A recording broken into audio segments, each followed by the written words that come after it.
जय हिंद दोस्तों, welcome to Verma Gyan Kendra. This is Amit Verma. So आज की इस वीडियो में हम बात करने वाले हैं एसएससी जीडी 2023 में जो हमारा एग्ज़ाम होने वाला है जनवरी मंथ में 10 जनवरी से, उसके बेसिस पर। सो आज से हमने लाया है जीके का एक क्लास, ठीक है। तो लाइन बाय लाइन हम जीके का क्लास लाते रहेंगे और इस वीडियो में खास क्या होने वाला है मैं डिस्कस करूंगा। तो यहाँ पर आप देख सकते हैं जैसा कि प्रीवियस ईयर का जीके जीएस का प्रैक्टिस सेट लेकर आया हूँ। और यहाँ पर आप देख सकते हैं बड़ी जो बात होने वाली, बड़ी बात क्या है, बड़ी बात ये है कि ये जो क्वेश्चंस होने वाले हैं वो 2006 से 2021 में जितने भी एग्ज़ाम हो चुके हैं, ठीक है, यहाँ से इतने कितने साल के बीच में जितने भी एग्ज़ाम हो चुके हैं उनके वही ओनली फॉर वही आपके क्वेश्चंस रहेंगे इस वीडियो में, ठीक है, ठीक है। सो वीडियो बहुत ही मज़ेदार होने वाला है। आप जब क्लास को देखोगे, जब क्वेश्चंस को देखोगे तो मज़ा आ जाएगा। उस क्वेश्चन, फिर क्वेश्चन का आंसर, फिर उसके बाद एक्सप्लेनेशन, बहुत मज़ा आने वाला है, ठीक है। सो वीडियो में अंत तक बने रहे। ये हमारा फर्स्ट क्लास है, ठीक है। और ये मैं एक और बात बता देता हूँ, इस वीडियो को देखने के बाद आपको 4 से 5 नंबर एकदम फिक्स होने वाले हैं, ठीक है। 4 से 5 नंबर आपको एकदम फिक्स होने वाले हैं, ठीक है। चलिए, किसी ना किसी शिफ्ट में यहाँ से इस वीडियो से सवाल पक्का फंसेंगे, ठीक है। चलिए हम वीडियो को स्टार्ट करते हैं। तो स्टार्ट करने से पहले अगर आप एसएससी जीडी का खास तैयारी कर रहे हैं तो वो तो देखेंगे ही, और इसके साथ साथ कौन कौन से स्टूडेंट्स को वॉच कर सकते हैं। वैसे स्टूडेंट्स जो एसएससी जीडी का एकदम प्रिपरेशन कर रहे हैं वो इसको एकदम देखेंगे, ठीक है। उसके बाद जो यूपीएससी, एसएससी सीजीएल, ठीक है, एसएससी सीएचएसएल, एसएससी सीपीओ, ठीक है। उसके बाद हम बात करें स्टेनोग्राफर, एफसीआई, ठीक है, SSC DEO, SSC Delhi police, SI, SSC MTS, all SSC exam, जितने भी एग्जाम है एसएससी के वो सारे, ठीक है। चलिए उसके बाद हम बात करें यूपीपीसीएस, ठीक है, UPPCS, RO, ARO, BPS, MPS, MPPS, UPPCL, ठीक है। उसके बाद हमारा केबीएस, बीईओ, पीजीटी, पीजीएसआई, ठीक है, UPSI and all other exam. इतने सारे जो एग्जाम हैं इन सभी एग्ज़ाम के लिए ये वीडियो इम्पोर्टेंट होने वाला है, क्योंकि यहाँ पर हमने बात किया है कि 2006 से 2021 तक के क्वेश्चंस को यहाँ पर हम डील करेंगे, ठीक है। सो चैनल पर अगर नया है तो चैनल को सब्सक्राइब जरूर कर दे, ठीक है। चैनल को जो सब्सक्राइब जरूर कर दे, ये हमारा चैनल है वर्मा ज्ञान केंद्र, ठीक है। अगर हम नेक्स्ट बात करें तो वीडियो को एक लाइक कर देना है और अपने फ्रेंड्स तक शेयर कर देना है, ठीक है। इतना करना है आपको। चलिए हम वीडियो को स्टार्ट करते हैं। रहा क्वेश्चंस। सो हम फर्स्ट क्वेश्चंस को देखेंगे। हमारा फर्स्ट क्वेश्चन क्या है, यहाँ पर देखिए। यहाँ पर क्वेश्चन स्टार्ट करने से पहले मैं बता दूं कि ये जो क्वेश्चंस है यहाँ पर आप साफ साफ देख सकते हैं क्या क्या लिखा हुआ है। क्या लिखा हुआ है? ऑफलाइन परीक्षा, जब एग्जाम एसएससी का ऑफलाइन होता था, ठीक है, डैट मीन्स 2006 से 2015, ठीक है, 2015 तक, 2006 से 2015 तक जो एग्ज़ाम हुआ है वो ऑफलाइन हुआ था, ठीक है, आपको पता है। चलिए उसके बाद हम बात करें तो 17 से ये एग्ज़ाम जो है ऑनलाइन होने लगे हैं। कितना? 15 के बाद जो 16, 17 जितने भी है सारे के एग्ज़ाम ऑनलाइन होने लगे हैं, ठीक है। तो ठीक है, इस 17, 18 और 6 से 15 तक के ये सारे क्वेश्चंस यहाँ पर लेकर आया हूँ, ठीक है। चलिए फर्स्ट क्वेश्चन देखिए, यहाँ पर एसएससी स्टेनोग्राफर परीक्षा में पूछा गया है 2011 में, ठीक है। मैं एक चीज़ मैं बता दूँ, एसएससी के जितने भी एग्ज़ाम होते हैं वही, कोई भी एसएससी का एग्ज़ाम हो, कोई भी एसएससी का एग्ज़ाम हो, वही क्वेश्चन एसएससी के एग्ज़ाम में, देखिए जो भी क्वेश्चन आता है वो एसएससी के एग्ज़ाम से ही रिलेट करता है, ठीक है। सो एसएससी इज़ द मस्ट, पढ़ना बहुत ज़रूरी है, ठीक है, ठीक है। तो यहाँ जो क्वेश्चन हो रहे हैं वो सभी एग्ज़ाम में एकदम इम्पोर्टेंट है, सभी एग्ज़ाम के लिए आपको मानकर चलना है, ठीक है। और एक चीज़ मैं बता दूं, जो भी क्वेश्चन मैं कराऊंगा वो सारे के सारे पूछे हुए क्वेश्चन, कोई भी फेक फाक लेकर आया नहीं हूँ, टाइप उप करके कुछ नहीं लाया हूँ, ठीक है। ओरिजिनल एकदम मिलेंगे। अगर आपको हमारा कंटेंट पसंद आ रहा है तो वीडियो को एक लाइक जरूर कर दे, चैनल को सब्सक्राइब कर दे और वीडियो को फ्रेंड तक शेयर करें, क्योंकि उनको भी पता चला है कि कोई ना कोई आपके लिए इतना मेहनत कर रहा है, ठीक है। चलिए हम फर्स्ट क्वेश्चन करेंगे, यूनानियों को भारत से बाहर किसने निकाला था? चलिए इस क्वेश्चन का आंसर आप बताइए। 4 ऑप्शन है। यूनानियों को भारत से बाहर किसने निकाला था? फर्स्ट चंद्रगुप्त मौर्य, चंद्रगुप्त विक्रमादित्य, बिंबिसार, अशोक। बताइए इस क्वेश्चन का आंसर क्या होगा, कमेंट कीजिए आप। चलिए इस क्वेश्चन का आंसर देखिए क्या होगा।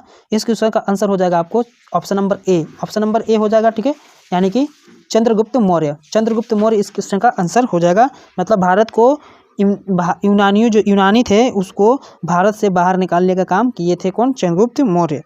नेक्स्ट क्वेश्चन की बात करें हम, देखिए इसका अगर हम सॉल्यूशन की बात करें तो इसका सॉल्यूशन दिया गया है। यहाँ पर सॉल्यूशन है क्या इसके पूरा डिटेल में लिखा हुआ है कि यूनानियों को भारत से बाहर निकालने का जो श्रेय है वो चंद्रगुप्त मौर्य को जाता है, ठीक है।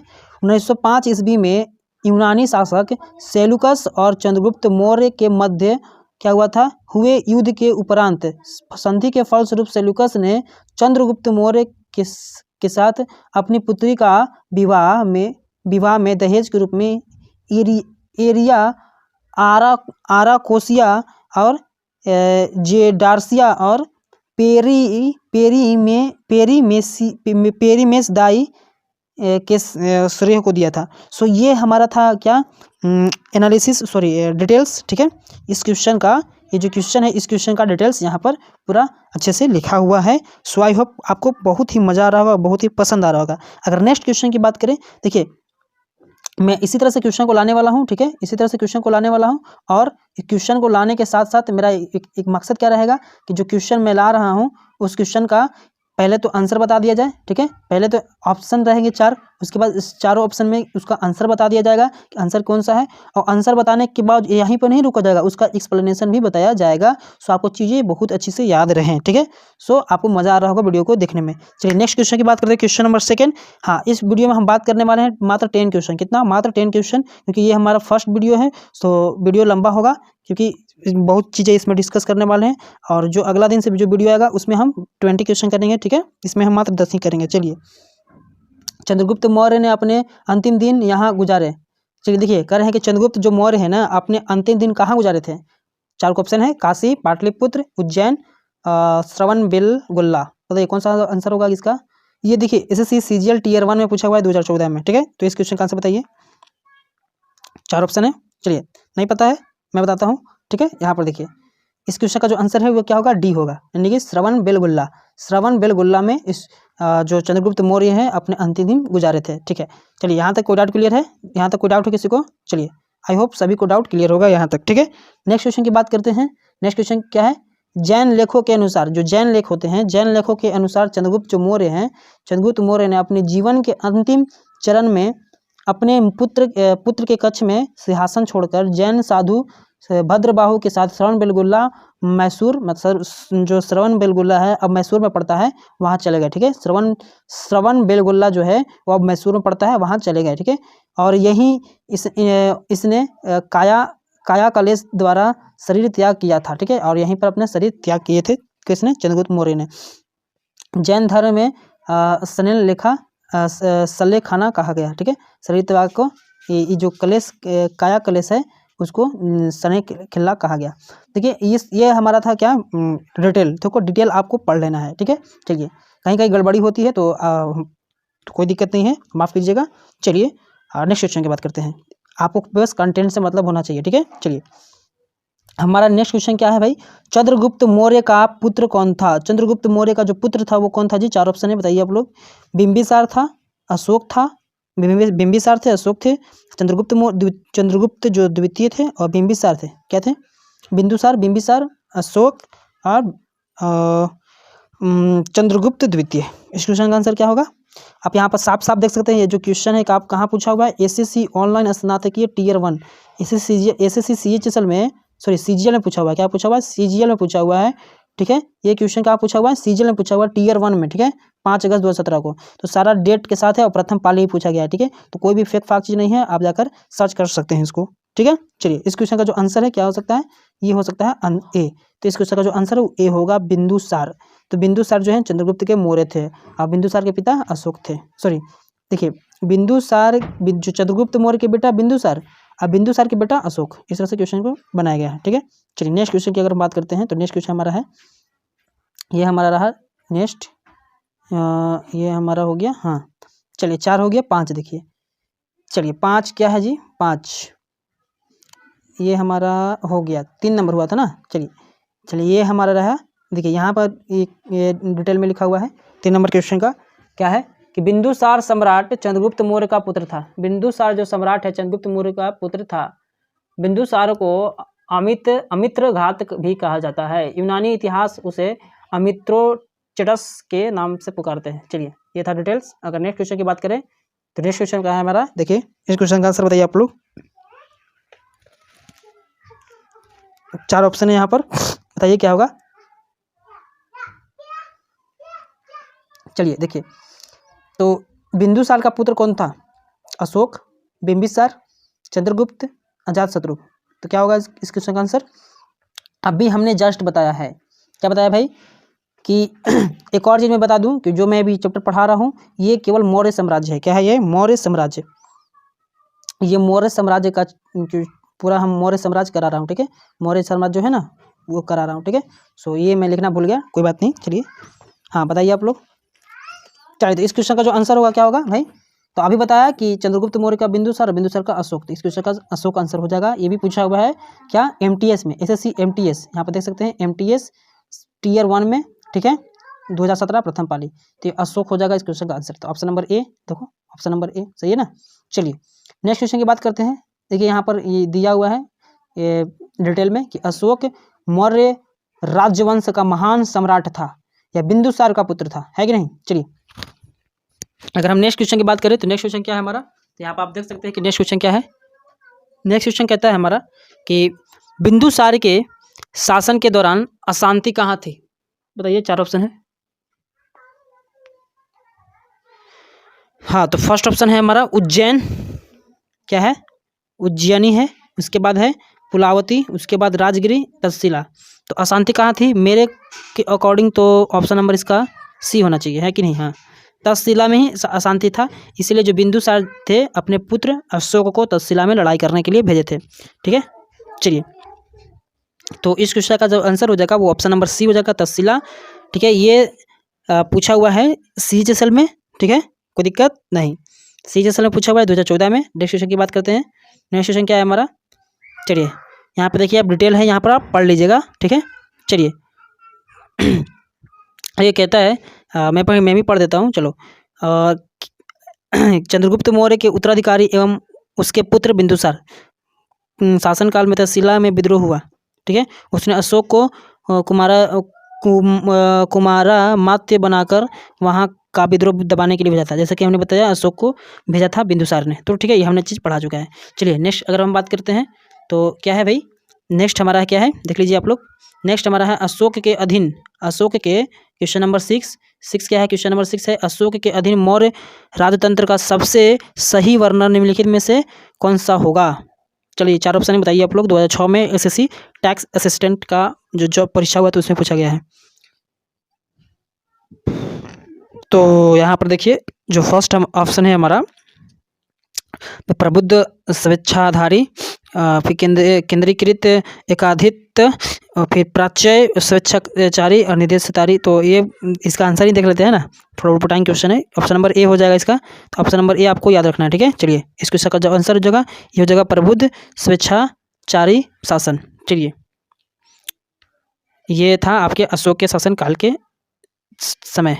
यहाँ पर देख सकते हैं अशोक के अधीन मौर्य राजतंत्र प्रबुद्ध स्वेच्छाचारी शासन पर आधारित था, यहाँ पर डिटेल में लिखा हुआ है, ठीक है। चलिए नेक्स्ट क्वेश्चन की बात करते हैं हम लोग। तो नेक्स्ट क्वेश्चन क्या भाई? अशोक की प्रशासनिक नीति में भारी परिवर्तन किस घटना से आया? इस क्वेश्चन का आंसर क्या होगा? देखिए आप लोग बताइए इस क्वेश्चन का आंसर। चलिए इस क्वेश्चन का आंसर बताइए आप लोग, क्या होगा इस क्वेश्चन का आंसर? 4 ऑप्शन है। तीसरी बौद्ध परिषद, कलिंग युद्ध, बौद्ध धर्म को अपनाना, मशीनरी को सिलोन भेजना। क्या है? देखिए इसी टाइप के क्वेश्चन आपके एग्जाम में आएंगे, ठीक है। सो भारी है, इसका मतलब ये में नहीं है कि नहीं पढ़ेंगे, ताकि आप बच्चा वाला एग्जाम नहीं दे रहे हो, ठीक ना, एसएससी का एग्जाम दे रहे हो। अशोक की प्रशासनिक नीति में भारी परिवर्तन किस घटना से आया? और मैं एक बता दूं, और बहुत सारे यूट्यूबर हैं जो छोटे छोटे क्वेश्चन ये क्वेश्चन को लेकर आते हैं, ये पूछेगा एकदम इससे उससे और आता है नहीं। सो यहाँ पर रियल चीज़ लेकर लाया हूँ, ठीक है। हमको पता है कि रियल चीज़ किसी को पछता उछता नहीं है। तो इस क्वेश्चन का जो आंसर क्या होगा? इस क्वेश्चन का जो आंसर है भाई देख लीजिए, इस क्वेश्चन का जो आंसर है आपको कमेंट करना है, ठीक है। इस क्वेश्चन का जो आंसर है आपको कमेंट करना है, ठीक है। चलिए इस क्वेश्चन का जो आंसर है आप लोग स्क्रीनशॉट ले लीजिए। इस क्वेश्चन का आंसर आप कमेंट में करके बताइएगा कि क्या होगा। चलिए 7 नंबर क्वेश्चन कमेंट में है। चलिए यहाँ पर ऐसा इसका लिखा हुआ है, क्या है इसका लिखा हुआ है, इसका सोल्यूशन आप लोग यहाँ पर देख लीजिए।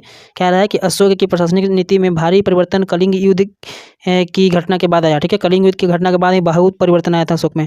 कलिंग युद्ध के बाद अशोक द्वारा भेरी घोष की नीति का त्याग कर धम्म घोष की नीति अपनाए थे, ठीक है। इसको आंसर जो हो जाएगा क्या हो जाएगा आप लोग कमेंट करके बताइएगा, सोल्यूशन यहाँ पर लिखा हुआ है। चलिए 8 नंबर क्वेश्चन करते हैं। निम्नलिखित में से वह व्यक्ति कौन है जिनका नाम देवानाम प्रियदर्शी था? चलिए इस क्वेश्चन का आंसर बताइए आप लोग, क्या होगा? तो मेरे अकॉर्डिंग इस क्वेश्चन का जो आंसर है मौर्य राजा अशोक, ठीक है। चलिए, यानी कि अशोक का होगा ये, इस क्वेश्चन का जो आंसर होगा वो अशोक होगा। क्या होगा? इस क्वेश्चन का जो आंसर है, इस क्वेश्चन का आंसर थोड़ा सा माफ कीजिएगा, इस क्वेश्चन का जो आंसर है भाई अशोक होगा। चलिए नेक्स्ट क्वेश्चन की बात करते हैं हम लोग। तो क्या होगा भाई? देवा नाम प्रियदर्शी किसका था नाम? अशोक का। चलिए ये एसएससी CGL 2012 का पूछा हुआ क्वेश्चन है। चलिए बाकी यहाँ पर डिटेल लिखा हुआ है, आप लोग कर लीजिएगा, क्या कि वीडियो लंबा होने वाली है। सो मैं वीडियो को लंबा ना करते हुए बस क्या कि वीडियो बहुत लंबी हो जाएगी तो दिक्कत हो जाएगी, है ना, कि अपलोड करने में भी MB बहुत खाता है। चलिए इस क्वेश्चन का आंसर बताइए आप लोग, बताइए आप लोग। देखिए ये मैं बता दूं, ये जो क्वेश्चन है कहाँ कब पूछा हुआ है? 2014 में पूछा हुआ है भाई। कब पूछा हुआ है? MTS परीक्षा में पूछा हुआ है, SSC के एग्जाम में। चलिए, देवानाम प्रिय के नाम से कौन विख्यात है भाई? अभी बात हुआ है, अशोक, है ना। चलिए तो वही क्वेश्चन रिपीट होते हैं बार बार एग्जाम में, ठीक है।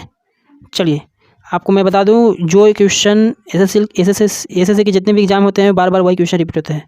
सो आपको रिपीटेड क्वेश्चन लगा के जाना है, ठीक है, क्योंकि वही आपको काम देंगे। इस क्वेश्चन का आंसर देखिए क्या है भाई, बताइए आप लोग, क्या होगा? निम्नलिखित में से किसकी जानकारी अशोक के शिलालेखों से मिलती है? ये 2018 में पूछा गया है CHSL के एग्जाम में, 4 मार्च को, प्रथम पाली में। बताइए क्या हो जाएगा? मेरे अकॉर्डिंग तो इसका आंसर क्या होना चाहिए, आप लोग बताइए। मेरे अकॉर्डिंग तो इसमें क्या दिया है? सारा दिया है ना, सभी विकल्प सही हैं, ठीक है। चलिए 10 नंबर क्वेश्चन का जो आंसर होगा क्या हो जाएगा? डी हो जाएगा। क्या हो जाएगा? डी हो जाएगा। चलिए देखिए डी हो जाएगा, आप लोग देख सकते हैं यहाँ पर। चलिए क्या है भाई? निम्नलिखित में से किसकी जानकारी अशोक के शिलालेखों से मिलती है? तो भाई विदेश नीति तो है ही, जीवन की वृत्त तो है ही, आंतरिक नीति भी है। चलिए देखिए बता देता हूँ, मौर्य साम्राज्य का जो अशोक था बहुत ही ग्रेट शासक था, ठीक है। ये हमारा 10 नंबर क्वेश्चन था। ये 10 नंबर क्वेश्चन का क्या है डिटेल है, तो मैं एक बार पढ़ देता हूँ उसको, है ना।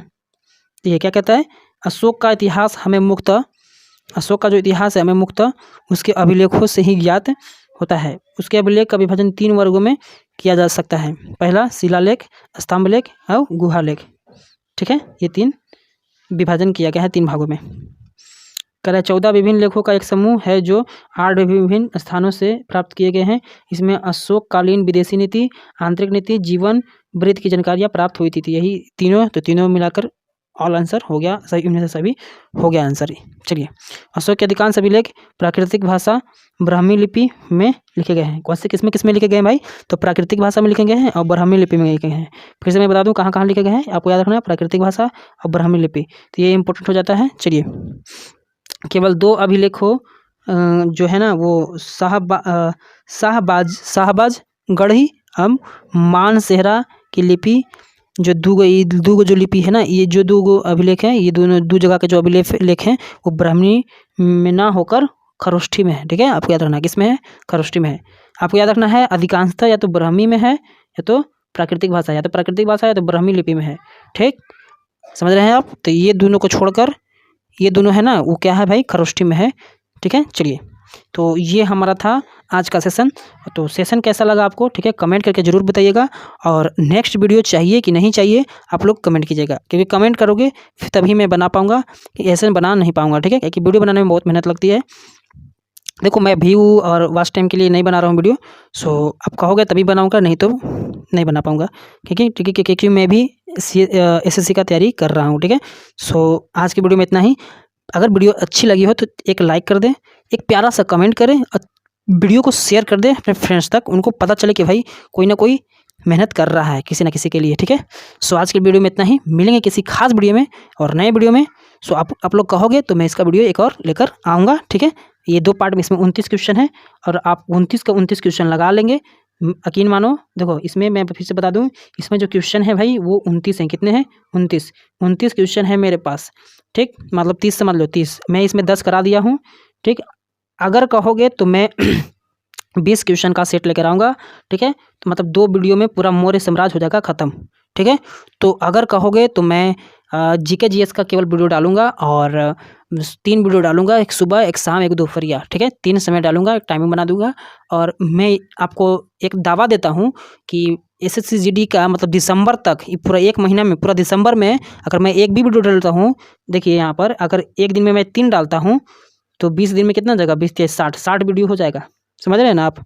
तो अगर कहोगे तो मैं पूरे दिसंबर में 10 जनवरी से पहले तक आने तक पूरा मैं जीके जीएस ख़त्म कर दूंगा, ठीक है। सो आपको कमेंट करना है कि मैं नेक्स्ट वीडियो लाऊंगा कि नहीं लाऊंगा, ठीक है। आपका कमेंट पर निर्भर करता है। चलिए, लव यू, जय हिंद। मिलेंगे किसी नए वीडियो में, तब तक के लिए बाय बाय।